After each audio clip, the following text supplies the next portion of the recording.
I think if I hear you call me Becky one more time, six-pack, I'm gonna pop your tops. All six of them. Who are you?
Hey, this is Matt once again. Welcome back to another review. This is another request, this time for Felix. Thank you so much for that.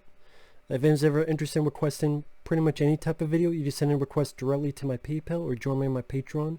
Both links are down below in the info box. If not, no worries, but if so, thank you so much. But Kill Bill Volume 2.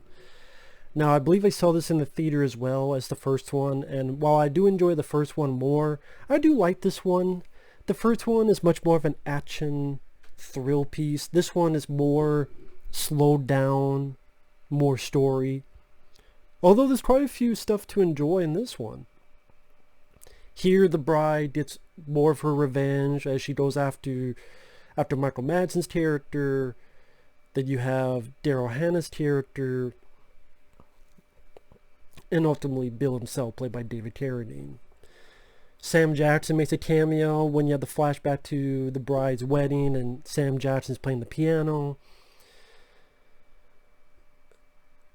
Again, I remember being disappointed because it felt like a slower, not as action-packed of a film compared to the first one. So I did feel like it was a step down, although technically it's part of the same movie. But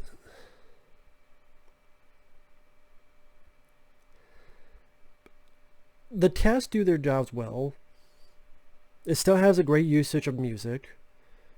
David Carradine, nice to see him, may rest in peace, as Bill. Seemed like he had some fun doing this movie. I mean, the bit where he's talking about the Superman Clark Kent thing, when explaining, you would have worn the costume, but you were born Beatrice Kiddo. You know, telling the story about how Superman, no matter what he does, he will always be that. He'll never be Clark Kent. He will always be Superman. And you may think you're this normal lady, but you will always be this insane assassin. So I'm like, okay, only Tarantino can put Superman Clark Kent dialogue onto this and into David Carradine's mouth. But it works out very well. One of the better points of the dialogue in the movie. I would say the best part of the film, at least to me, is the tutelage by Pai Mei, which is the flashback where we see Uma Thurman's character, who's definitely owed to countless old school kung fu flicks back in the day, where you have the master that pretty much torments and abuses his student in order for them to get better, and how teach her how to try to break break boards and all this shit, and just how harsh it is. But at the same time, you get an inkling that he's growing little grudging respect for this character Uma Thurman plays because she's not quitting, because she's not stopping. And then that culminates later on when Michael Madsen fucks her up and she's buried alive And that great scene where, okay, Pai Mei, here I come, and does the technique and is able to burrow herself out like a fucking mole. You see, Ryan Reynolds, when you did that fucking film Buried, should have seen this movie first. If you saw this movie first and did a little bit of fucking Pai Mei, your ass would have survived. You fucked up, Ryan Reynolds. You fucked up. But, and I love the music. I believe it's Ennio Morricone. I forget what it's called, but I love the Ennio Morricone music. It works so well in that scene.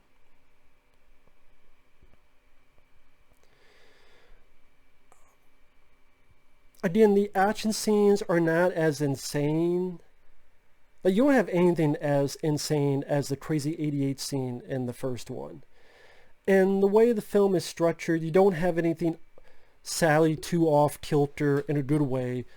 Like in the middle of the film, let's have a flashback of one character done in animation, in anime. The closest is a little bit of the Pai Mei, where they do a little bit of the filters and the color. As in, the way the film looks is different from the rest of the movie. When it got to the second half, after the Daryl Hannah fight, which is a decent fight in this enclosed space where she plucks up Daryl Hannah's other eyeball.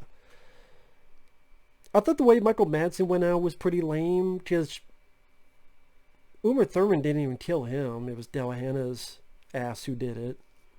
So I thought that was kind of lame. Because I really want Uma Thurman to get her revenge on him. After the Daryl Hannah fight, I thought it slowed down a bit. I didn't give a shit about the one pimp Esteban. Oh, the pussy died. I don't mind that line, because the pussy wagon. Oh, the pussy died. Like the way he said it. But I get what it was going with on a story point, emotional point. I think with Quentin Tarantino, he just created all this huge thing where the first film had this insane finale, and then the second film, it's a conversation.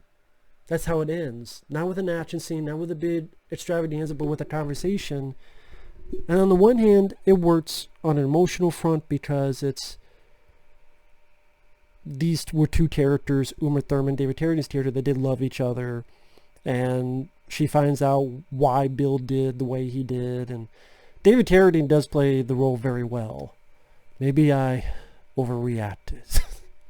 But like Tarantino used established actors so well. Robert Forster and Jackie Brown, David Carradine in this film, John Travolta and Pulp Fiction, among others. But maybe just the expectation of, after seeing the first film, then you see the finale of this, okay, like I get why, but it's like, the 5-point poem, exploding heart technique, and almost seemed anticlimactic in a weird way. But as time has gone on, I deal with it as, this is part of the story. It's just one of those things that I enjoy both of them. I would like to see the whole bloody affair, like both of them put together, which apparently some of the deleted scenes are put back in. Like there was a deleted scene in this where Michael Jai White was in it and would fight in a flashback, fight David Carradine, and would lose to David Carradine. I don't know why that was cut out. I don't know if any other deleted scenes were put back into the whole bloody affair. I don't think that's released in the US. I don't know why. But again, the usage of music, I thought the direction was fairly solid. The acting, I like Michael Madsen. Daryl Hannah does a good job. Uma Thurman does wonderful. David Carradine almost steals the show to me. Like I said, my favorite parts is her being taught by this Kung Fu master, because it so many odes to the old school Kung Fu films that was fun to see.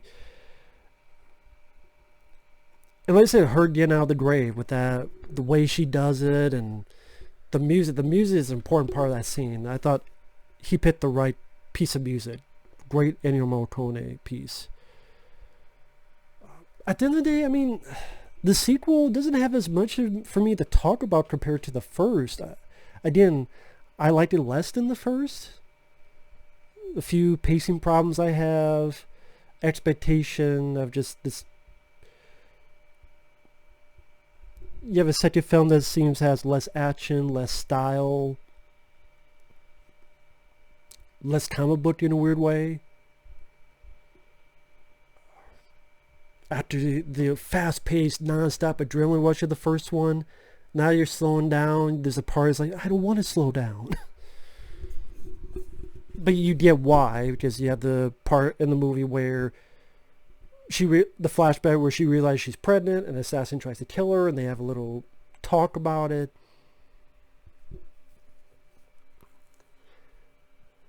Just again, I would not be surprised if there's other people that felt a bit let down of this compared to the first one, but I do think it's a pretty good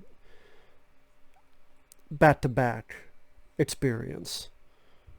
I watched the first film more than this, but this is still satisfying enough of adventure with the story, the acting, and the ending. I think the ending is satisfying. We don't need a third one.